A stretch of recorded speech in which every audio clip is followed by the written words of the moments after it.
Hello everyone, welcome to my weightlifting podcast. Today in the studio with me is nobody because I'm so gigantic and massive. Nobody fits in the podcast studio. We're going to talk about weightlifting, lifting different types of big weights and how to lift them, where to push them to. After you pick them up, you can put them down, and then after you with the weights, anyone. I'm really sorry, Mr. S, but I hate to interrupt you in your show intro, but we have a caller on line one. Will you take it? Call on line 1. I pity the fool. You ain't nothing. I'll tear you up. That wasn't bad. Not to say mine was any better. What's up, everybody? Welcome to the IBC podcast of the Evil Safety Dudes. Just horsing around over here in the IBC podcast studio fort. We got set up. We're having a good time. Gonna dish out a bunch of safety for you guys today. I'm joined in the podcast studio fort with Mr. Aaron Iacino, Mr. T, Mr. Iacino. I'm Mr. I. He's Mr. Iacino. Gonna give you some safety knowledge today as a occupational safety and health nurse. Throwing that one out again. That's me. And I am joined by Mr. AJ Hanscom, and he is an SSH in the general industry and the construction industry. Do you know what that means yet? I still don't. Specialist in safety and health. You know what it means. Well, I don't know if specialist comes first or safety comes first, so it's a 50-50 guess for me. Okay. Safety specialist. No, specialist. In health. Specialist. I know, but it In could be safety and either way. It's a SSH. But it's not. It's a specialist in safety and health. See? Yeah, which sounds better. It actually makes more sense. Yes. Instead of being a safety specialist in health. Right. It's like you're out of place. You're a safety specialist in the health field. In the health field. What are you doing here? But health and safety are hygienist. tied together. You can't separate health and safety. So how have you been? Haven't seen you for a little bit. Let's catch up for this week. What's up? Awesome. It's been so great. Went to the Christian Cross Festival. Got to meet the front man from Remedy Drive. Got a CD autograph. Got to talk to him about Thailand. It's a good experience. We had a wrestling camp also the same day with one of the most famous wrestlers come out of Iowa, Tony Ramos. Flew him in from North Carolina to a wrestling camp. That went great. And then on the same day, we had our boxing coach take one of our boxers to Minnesota, and he won a Golden Gloves show up there. Oh, dang. So, yeah, it's a I don't know anything about boxing, big weekend. So super noob questions for you, okay? Okay. Is Golden Gloves like a big deal? It's a big deal in amateur boxing. So you got silver gloves for young, and then you got golden gloves for a little older. And like if you're talking to a guy and he's like, yeah, when I was a kid I was a Golden Gloves champion, usually means he was high level boxer as an amateur fighter. Cool. So that's awesome. They're not so a pro fighter making money. I don't know anything about this stuff. So they're so going to Golden Gloves and winning is like it's a big deal. That's a big deal. That's awesome. Yeah. Dude, good for you guys. Yeah, so heck yeah. It's been busy. So sometimes I need a weekend from my weekend. Okay. Yeah. Sometimes I come to work to get a break. Right? Well, I mean, you run like 3 jobs. You've got the dojo, which is a full-time job. You've got trying to keep track of me, which is a full-time job because I like to be ridiculous. Risk management, 24/7. Yeah. And then, of course, you've got your church, that's church. Another full-time job. Yeah. I mean, you are just like nonstop. I'm rocking and rolling, man. I'm living my best life. I love it. So it's good. What's new with you? I heard you had medical illness. You want to talk about that? No, I do not. No, I had a horrific celiac reaction, which was that took me out of commish. That was rough. I'd rather not speak of that ever again. That was just say no to gluten. Oh my gosh, man! Like, ugh. I mean, that's safety and health for consumers. That's true. But that aside, I've been really proud of and happy with my bench lately, and I've been pushing. I think I'm at a point where all I need is a spotter. I'm gonna hit 3 plates, no big deal. By myself, I can get back up to 295, no problem. How much is 3 plates? 315. 315 pounds. Yeah, I'm pretty sure I can do it. I think we can go right over to the bench right now. That would be your personal best. That'd be a new personal best. That'd be cool. Setting a PR. I think I could do it. I can hit 295 like every week, couple times a week. Like it's not even a problem. 1 rep max, 295. Yep. I can warm up, get really nice and ready to go. work my way all the way up. Now, when you're going to hit a 1 rep max, that warm-up stuff, right? Because you got to warm up, but you can't burn out. Right. So what do you do for your warm-up? So for me, I like to warm up almost everything that's going to be involved, and I'll actually do some pull exercises. A lot of people only work up what they're doing. So like they'll warm up, I'm going to bench, so I'm just going to like maybe do some push-ups or like loosen up my shoulders and my chest and stuff. But which isn't bad. I do those things, but I also add pull-ups and some rows. Okay. Before I go for that, because I want my lats really hard. I want my shoulders really, really warmed up and ready to go. Like I just want everything. Well, what's the balance of not burning that stuff out so you're at your full A game to do that max? So I walk the weights up. I feel like I need a little bit of exposure to get all the way up. So what I'll do is I'll go to a really low weight, like 135, and I'll do 2 sets of that just to feel like 2 sets of 10. 15. 2 sets of 15. It's super light. So I'll just do it like 15 times and then just call it, that's pretty good. I feel pretty limber. And then from there on, I'll just start tacking on some weight and maybe only do it like 3 to 5 times until I get up over 255. And then I just do it once. I'll go 255, so 275. Like at what 295. set would be your 1 rep max? It's usually like my 6 or my 7 set. And you don't feel you're burnt out by then? No. Okay. Because you I didn't haven't go full bore and heavy. Exactly. And doing 10, 15 reps every set. Right. Okay. I'm not just going crazy on those. But you don't want to go light, warm up, and then all of a sudden put on 1 billion pounds. Some people are like that. That's not me. I'm not. I like to walk my way up. I'll go from 135. It's almost mental, too. Yeah. Like, exactly. Yeah. You get under that weight, and you're like, whoa. Yeah, you feel it, and you're like, holy smokes, that's a lot. Yeah. So, yeah, I'll start with like 135, and then I'll go 185 and 225, and then I'll go like 255, 275, 295. And right now I can walk all up to 295 like easy. That's cool. Yeah, it's nothing. I feel like I could do 315 like this moment. Well, we should probably talk about some safety today. I suppose. What do you think? Yeah, I mean, maybe. I think people would rather listen to us than they would care about That'd safety. be a nice thing. Yeah, I think they just like us. Doubt it. But I mean, maybe. So anyway, what are we talking about today? What's the show on? I think today we're doing fire protection, fire prevention. Yeah, fire extinguishers, fire prevention, fire protection, all that stuff. We'll feed you guys some of those little intricate hidden laws. So that's what we're doing today. And have we ever worked an actual real life OSHA case on a violation of this magnitude, of this type? Of this magnitude? We can't sustain firepower of this magnitude. 26 gigawatts. Was that Dr. Why can't I remember his name? I'm Christopher Lloyd is the actor. But in Back to the Future. And I don't know the amounts. I just remember he said gigawatts. Yeah. Yeah. Okay. It'll come to me like it was just Doc, wasn't it? He didn't have Doc Brown. Emmett Brown. Okay. All right. Wow. There it All goes. right. There it is. So You had to say anyway, Doc. Like, it got me there. So now I lost my train of thought. But yeah, have we worked an OSHA case where someone got busted for exits, signs, illumination, exit egresses being blocked or not wide enough? We did have to work a case for those exact things. Oh, we did. Yeah, I do remember that now. Like literally, I thought you. Yeah. I thought you were intentionally. No, I was leading going me through there. that stuff to, and Yeah. But what about fire extinguishers? They were on the list.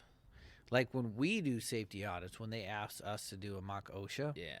we catch bad fire extinguishers all the time. They're blocked or they don't have Missing. signage. They're or gone. They're just not there. Don't have signs is one of my biggest. Expired. I see all the time. There's a fire extinguisher, but there's not a sign above it that says fire extinguisher. Not checked for that year. Yep. And the other one I think is the most common fire extinguisher violation that I see is not doing that monthly inspection. The monthly inspection is tough. And that one, that's a sure way to get people mad. Yeah. When I say, "Oh, you're not checking this out every month. This little tag right here. You're supposed to, flip it over, put the initials, put the date after you've done a visual inspection." And they get mad at me. Well, What are you talking about? Well, the guy comes and does it once a year. I was like, that's the annual one. He's Right. doing different things. But in the OSHA regs, it does state the owner has to do it monthly. yeah, and that's why the tag is there for you. There's a place Yeah, to which is record it nice. And technically, I don't think you have to use that tag. You No. could document it somewhere else. It's just a convenience thing. And it shows right then that you've done it. easy to track. All right. So, yeah, we worked some egress and illumination and lighting. And That was that is interesting. part of, I mean, I think that stuff's more emergency action Yeah. planning topics, did which I have- do want to do one on emergency action later, so I don't want to go too much into all that. But this is not. It's not even in the right ballpark. But we had one client that had an MSHA citation for a cigarette butt Okay. near their diesel fuel storage. Yep. And it was like an old, like decomposed in the ground. But the MSHA guy was like, "No, Yeah, those MSHA guys are He's like, tough. somebody They're- must have been over here smoking." They're and way like, tougher than OSHA. They're like nobody's here. But so yeah, they got hit with that. That was Well, speaking on that, what was a have we different seen one. from genuine fire issues? I saw the other day. We talked about it on this podcast where they were putting out cigarette butts on top of a 5-gallon can filled with extremely flammable liquid. oh good. That sounds It was a metal can. It was Yeah. actually no grow type Yep. of, and it was butane and diesel fuel number 2. It says like right on there, like flammable. Oh, it's super flammable, And they labeled was, like, up. And smoking. they were putting the cigarette butts out on that can. Yeah. But on construction sites in the winter around here, they Oh, got yeah. those huge heaters. Yep. I think they're propane. There's a lot of rules about those. You got to have a certain amount of distance around them. You got to have a certain amount of space in front, so where it blasts that hot air. Not all is logical. Yeah, I mean it makes sense. You can't. Yeah. I mean, and people will ignore that. They'll You get know, the some biggest gas one they cans can. 5 feet from that blaster. Right. It's like a jet engine. It is. It's huge. This, Yeah. Oh, Yeah. they're cool though. But You know, people get up in front of those things to warm up, start singeing their clothes and stuff. yeah, the little like nylon threads start curling Yeah, back. yeah, for sure. I want to do that. It's cold, man. Oh, right. So, all right. So, fuel tank storage, you think about flammables, and there's all kinds of regs on how many gallons of flammable stuff you could store inside. So let's kind of organize this one. Let's do some construction. Let's not organize anything ever. Let's do some construction regs. I say we both go through some of the good big tips on construction, and then after we beat poor construction to death, let's switch over and hit some general industry regs. Okay. Because the stuff that you and I notice on construction, we don't always see general industry and vice versa. For sure. Yeah, different trades. For construction, the one that I see violated all the time is the amount of gasoline they could have in a plastic can that's not a safety can. You'd be surprised at how little you can have in not plastic. How much? I think you're allowed 1 pint of a One pint? What is it? A of beer gasoline. drinking contest? You're allowed a pint of gasoline, and I think that can only go into like a glass container. I So- don't think you could even have a pint in plastic. How many times do you see non-safety plastic gas or diesel containers on a construction site? Constant, man. All the time. Driving around places, like I don't even have to be doing inspection. I'm Yeah. just seeing them on the side of the road with the construction crew, and I'm like, blam, blam, blam, blam. And they're blam. cheap.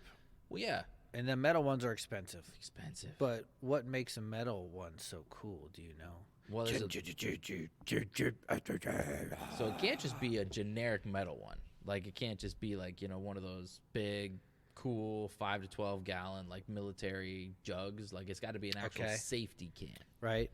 In order to make it a safety can, it's got like a list of things that make it so that it won't help spread a fire.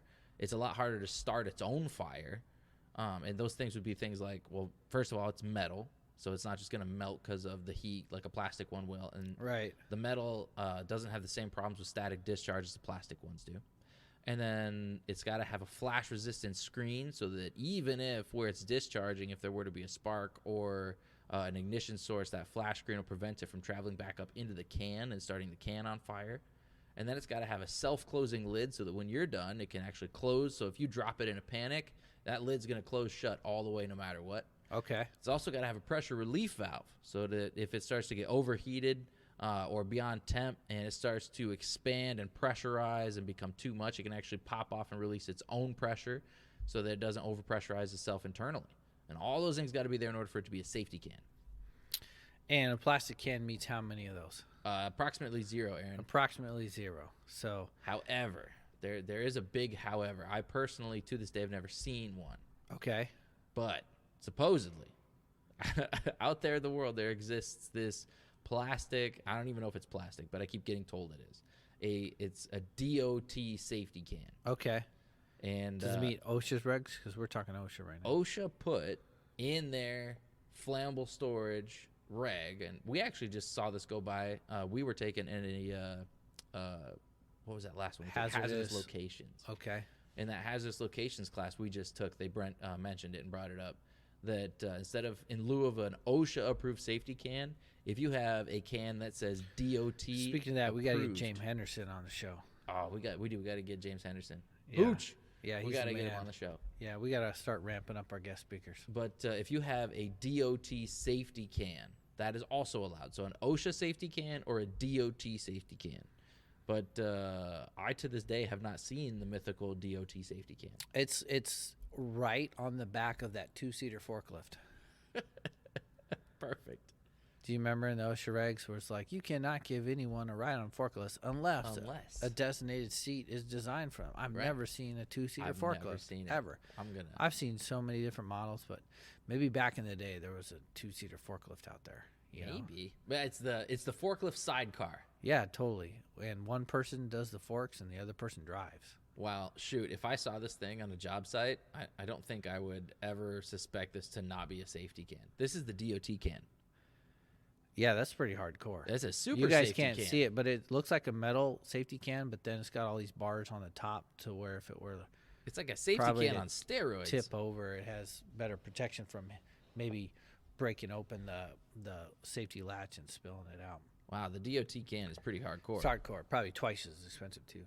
Oh, yeah. So let's talk about fire extinguishers on a construction site. When do you think OSHA would bust someone for not having a fire extinguisher in their immediate possession In their immediate possession. in a construction site? So if you're doing hot work, you got to have a fire extinguisher on a construction site.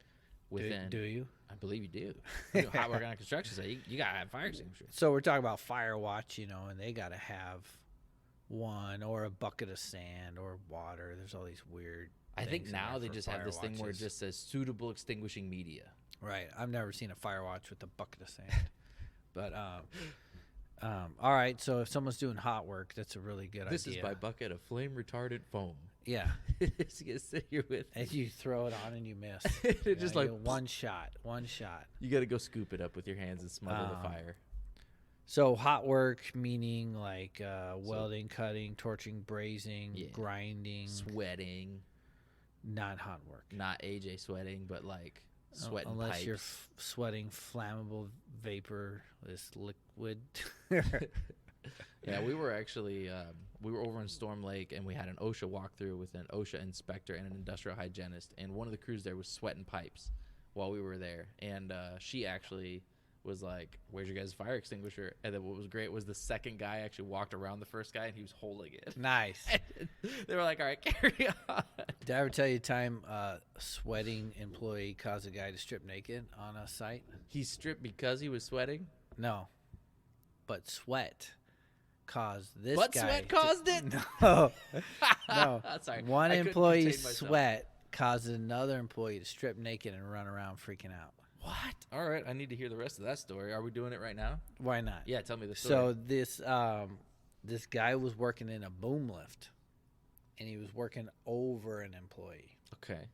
and he's sweating like crazy. The guy in the boom lift. Oh, Summer's no. Iowa, it's really hot. Oh, gross. He's a sweater. He's sweating, but it's hitting that expanded metal floor, right, and so it's not a drip on him. It's like a spray. yeah. And so this is a new guy who's getting sprayed with sweat. Gross. He just got out of the site orientation, and the site orientation, whoever's running it, did a good job and scared the mess out of this noob. They're like, we have this crazy chemical, and they went over the safety data sheet because it was like a biodiesel chemical storage area. Oh, so they had these no. million-gallon tanks of Also, crazy he had to stuff. sit through that PSM. So, where yeah. they're like going over all these dangerous chemicals. yeah, and so he's just hearing like, if this one gets on you, it'll melt your face and eat your Oh, skin. no. So he's all freaked out. So they're working on the tank. Yeah. And then all of a sudden he's getting sprayed by this stuff, and he thinks It's the tank a stuff. pipe bust, and he's got this It's like misting on him. super toxic stuff on him. So he strips naked Oh, and is running around looking for the emergency shower. And the plant people came out, and they saw this contractor run around tearing off all his clothes. And he's like, well, I've been sprayed. Where's the emergency shower? And they told him, and he showered. Right? They took him to the ER, and he was fine. They found a rash on his groin, but they determined it was unrelated. Unrelated groin rash. How embarrassing. Yeah. Oh, but dear. kudos to the orientator. Actually, yeah. You know, Like, I it's mean, hard to get people to even pay if you attention could to communicate to the hazards that well, you know. To be fair, he probably needed that shower. Yeah. If he had a groin rash and all, it was probably good for horrific. him. So, yeah, we catch the plastic cans all the time. Yeah. We and catch people doing hot work, no fire extinguishers. the fire extinguisher I see as a major issue on construction sites is on equipment. That one always gets missed on the yearly inspections and the job box. So just today, I was doing an inspection on a construction site. Yep. And, you see these fire extinguishers on forklifts, on cranes, and in job boxes. Yep. And they got a tag on there from 1996. Right? For real. Tag's older than some of the kids working in the plants. Yeah. Working on the construction sites. It's like, oh, but this one hasn't been checked in a while. Yep. And, I was doing a follow-up one today, and actually the one that I caught last time was gone. They didn't replace it, but it was out of the job box. They just took it. It's a big job box. Actually had the mount for it, and yeah, That's kind of nice, actually. they removed it out of there, so it wasn't a violation. Should we play Ask Aaron? Sure. Ask Aaron. So, Mr. Aaron, what is our travel distance on a construction site that any employee must be from a fire extinguisher on their floor? Okay. Now, going off memory, and I could be quoting general industry and all messed up, but I think it actually is a depends question on the class of fire it is. I think if it's class A, class B, or class C, there's different lengths. Oh. So class A, I think it's 50 feet. And Okay. B, I think it's 75. And then class C, I think it's 100. Well, that's one I got to Google. Because off the top of my head. You can't ask Aaron a question that you don't know the answer of, because I Well- could have just lied to him. Yeah. Yeah. I thought I knew the answer. Oh, well, what honestly. did you think the answer was? I thought at all times every employee had to be within 100 feet of a fire extinguisher on a construction site. We should look it up. I thought that was the And that might be right. I might be going off general industry, because I do remember that the distance got less the more severe the class of fire it was. So you could go 150 on, a class of fire that's not readily ignitable and a fast-moving fire, but you have to go 50 feet if it's like a hot, moving, easily ignitable, material. Okay, so there are some. You are correct. Okay. So I don't think I got my distances right, though. There's some interesting stuff in here. So 1926. .150 part C1I, people. It says fire extinguishers rated not less than 2A shall be provided for each 3,000 square feet of the protected building area or major fraction thereof. Travel distance from any point of the protected area to the nearest fire extinguisher shall not exceed 100 feet. But then there's like some other stuff that kind of goes on into some ratings and distances. So they kind of go over, where did that? I just saw it. A fire extinguisher rated not less than 10B shall be provided within 15 feet of wherever 15, 1-5? 50 shall be provided within 50 feet of wherever more than 5 gallons of flammable or combustible liquid or 5 pounds of flammable gas. So if you're storing flammable liquids, you got to have a fire extinguisher within 50 feet of that. Which makes sense, I guess. Yeah. So basically, the general rule of thumb is the whole construction site, you got to be within 100 feet Right. of a fire extinguisher at all times. And then there must be a fire extinguisher within 50 feet of your flammable liquids. 5 gallons of flammable liquids or 5 pounds of flammable gas. All right. So if it's less than 5 gallons, then it doesn't quite meet that requirement. Okay, cool. Cool it. Yeah. Do you got anything else on construction, or should we move to general industry? We should probably pile into some general industry. And all I got to say is ditto.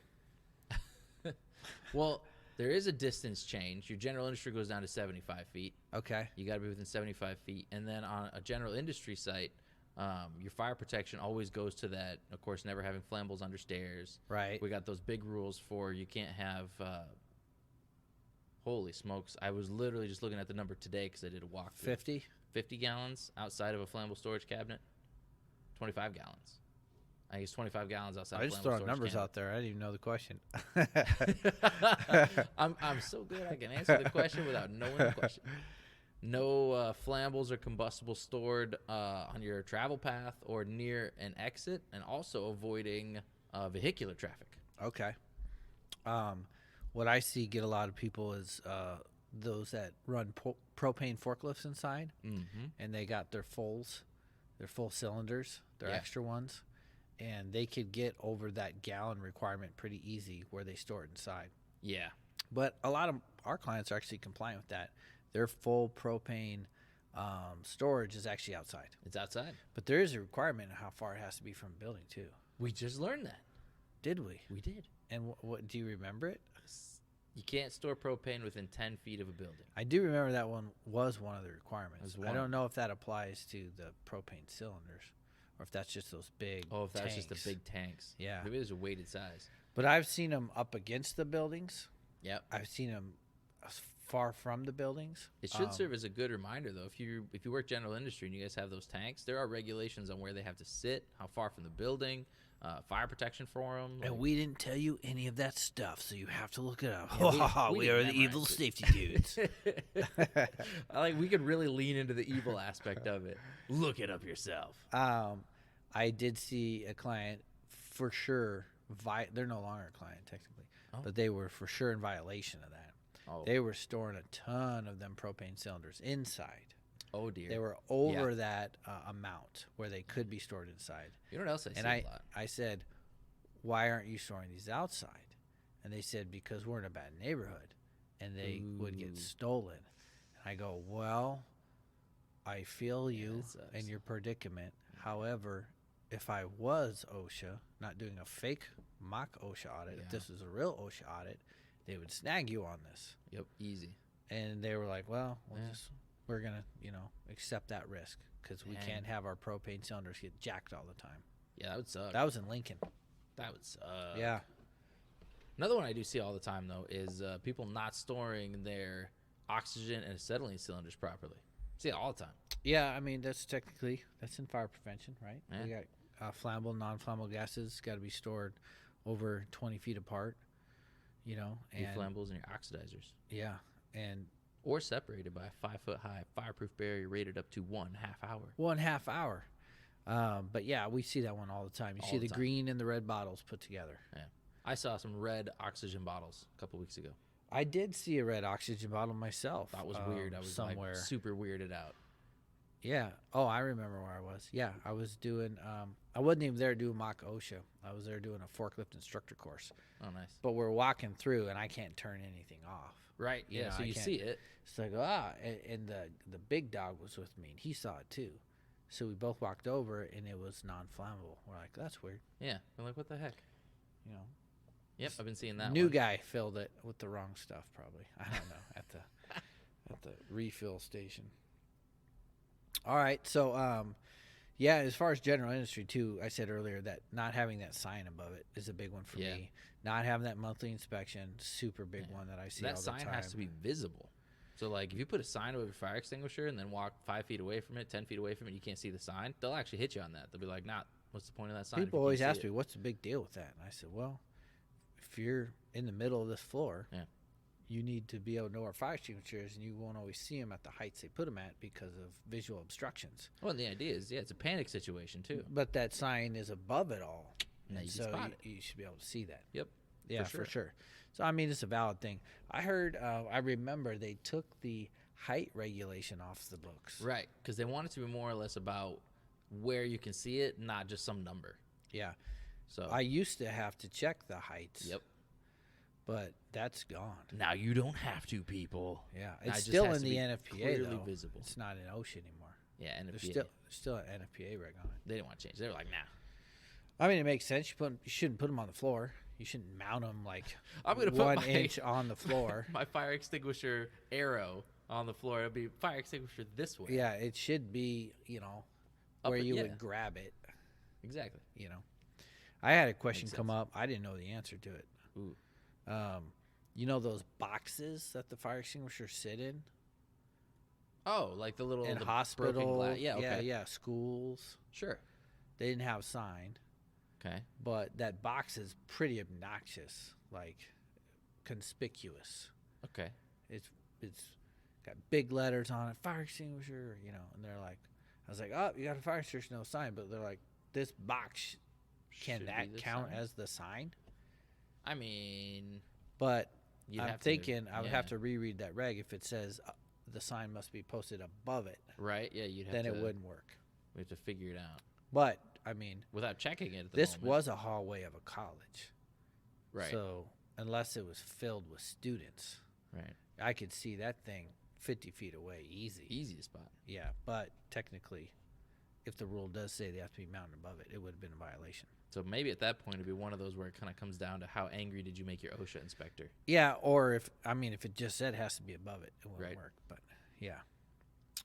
All right, so we got. Let's do some fire extinguisher training stuff. We should get into should training. we go over the pass system? We Aaron? should. Do you want to ask Aaron on it? Because I already know it, and I'm sure you know Oh, it. of course we know it. This is not. Okay, we'll go every other. Okay. Give me the P. Okay. The first P is to pretend it's a grenade. The first P? Yeah. How wait. Pass. No, I guess there's only one P. Pretend it's a The grenade. first letter in the acronym is to pull. The A. Pin. So it's two P's. It's pull the pin. Yeah, it's But two it's P's. just Pull the pin The P in pass. is pull.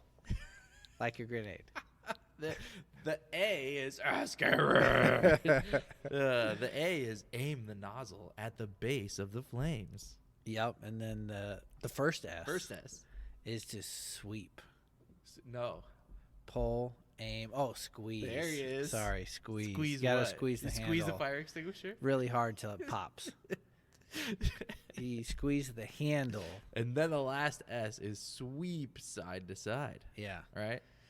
So let's talk about training. We didn't do that very well. Here, That's no, terrible. but that's okay. We got through it. So, let's pretend I run a company and our policy is I do not allow my employees to fight fires. No fighting fires. They must only reason with fires. They cannot fight. They cannot argue. They cannot even snicker. Oh. If there is a fire, the only thing they're allowed to do is get their little booties out of there, go to the muster point, and get head counted. Okay. They asked me, well, boss man, why do we have fire extinguishers if we can't use them? I said, you know what? That's a great point. I have to have them because I'm made to. You have By to have building codes. Yep. And OSHA regs. Yep. But you're not allowed to use them. They are there for looks. Not allowed. Okay, so that's the situation. Okay. Now OSHA comes in, busts me for not providing annual fire extinguisher training to my employees. Can I get out of that one? It depends. Okay. So you have to have proof that when you rolled out your company policy saying that your employees are not allowed to fight fires, that you told them they weren't Easy allowed to- peasy. I got my actual policy, and I'm on it, man. I have a new hire safety orientation, and I showed the OSHA the curriculum where it's in there that it says they're not allowed to do it. So I can prove So we have proof of training that I that they were trained to not touch proof fire that I extinguishers. told them they're not allowed to use them and fight fires. I think we could get you off the hook. I think we could get. I think they misapplied that OSHA. I Right? believe so. Yeah.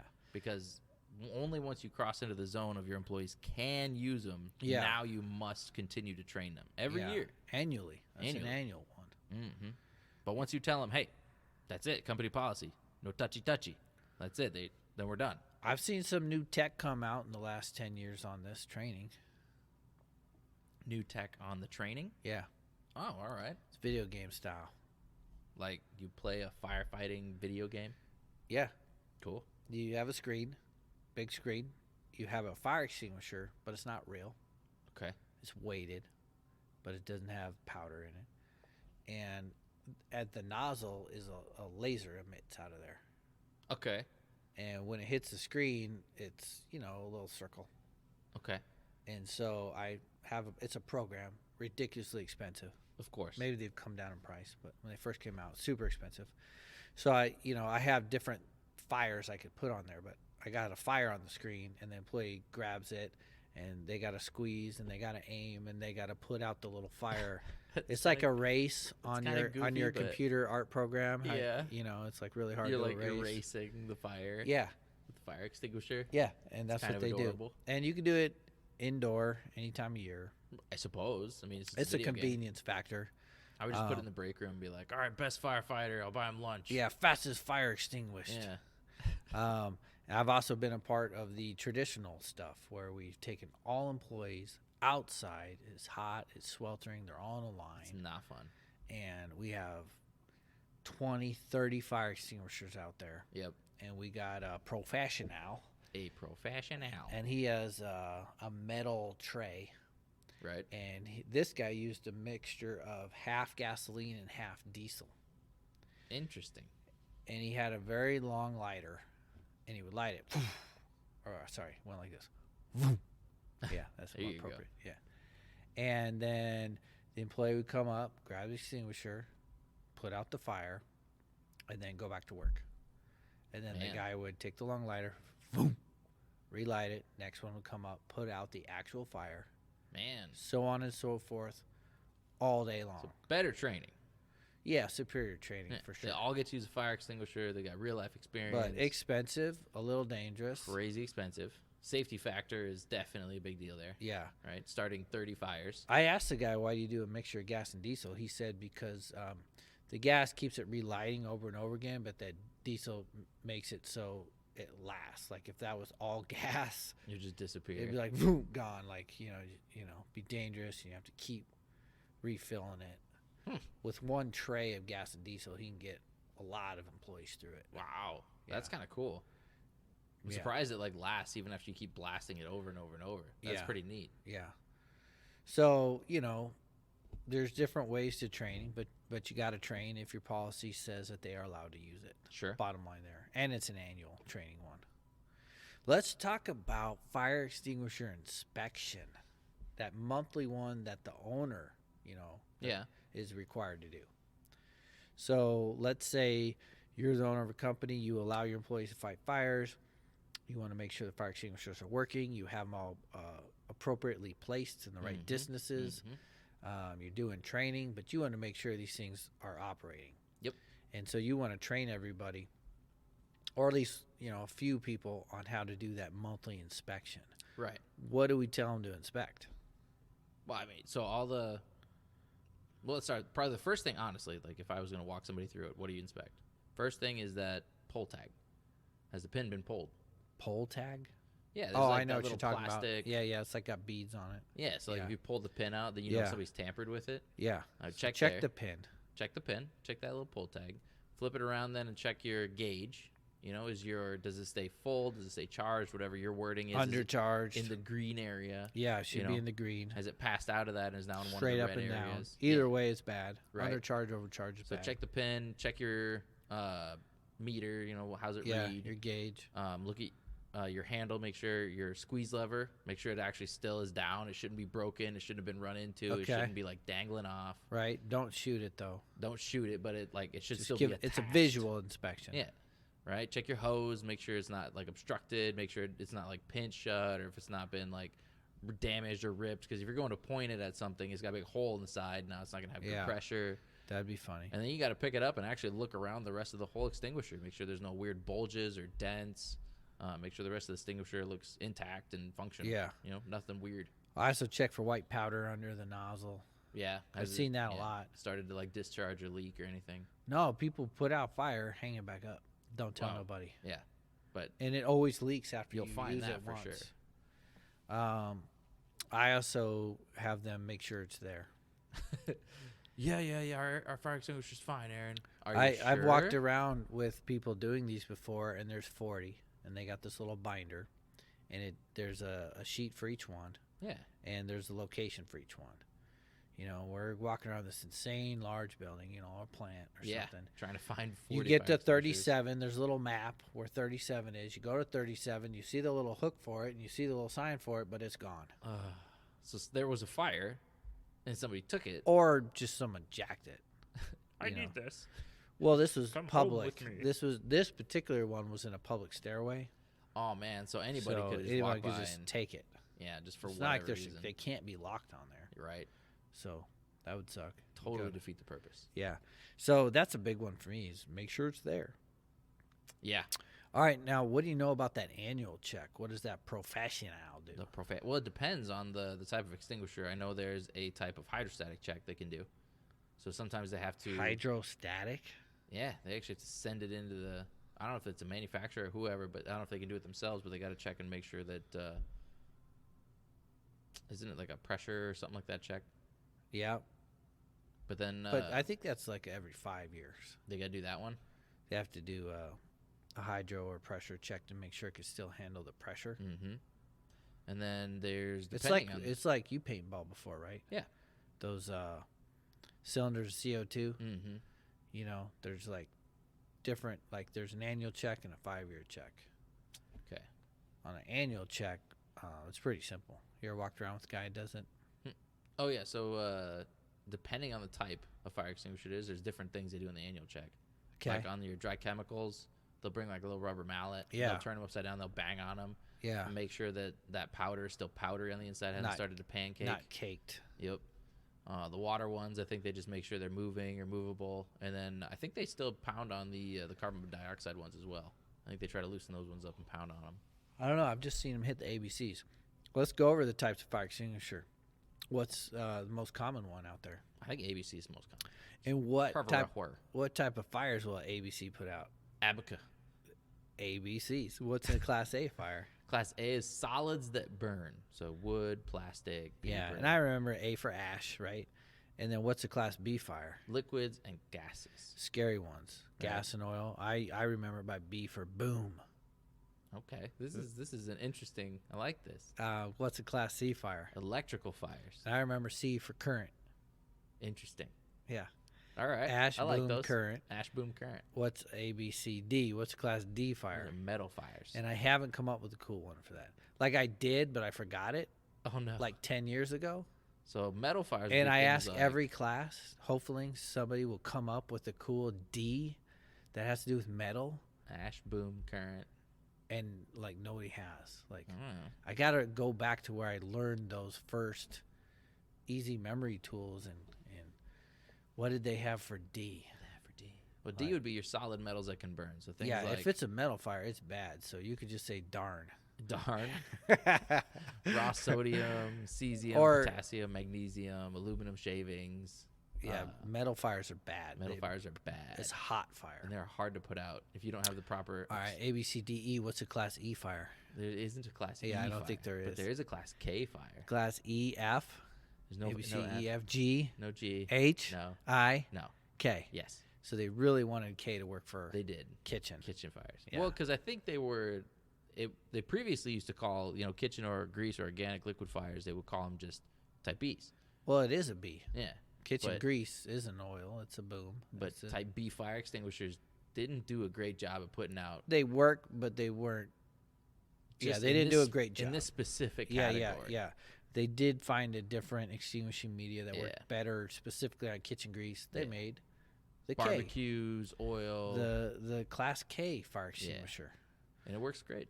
Have you ever seen the cool fire extinguishers for like server rooms, MCC rooms, like the?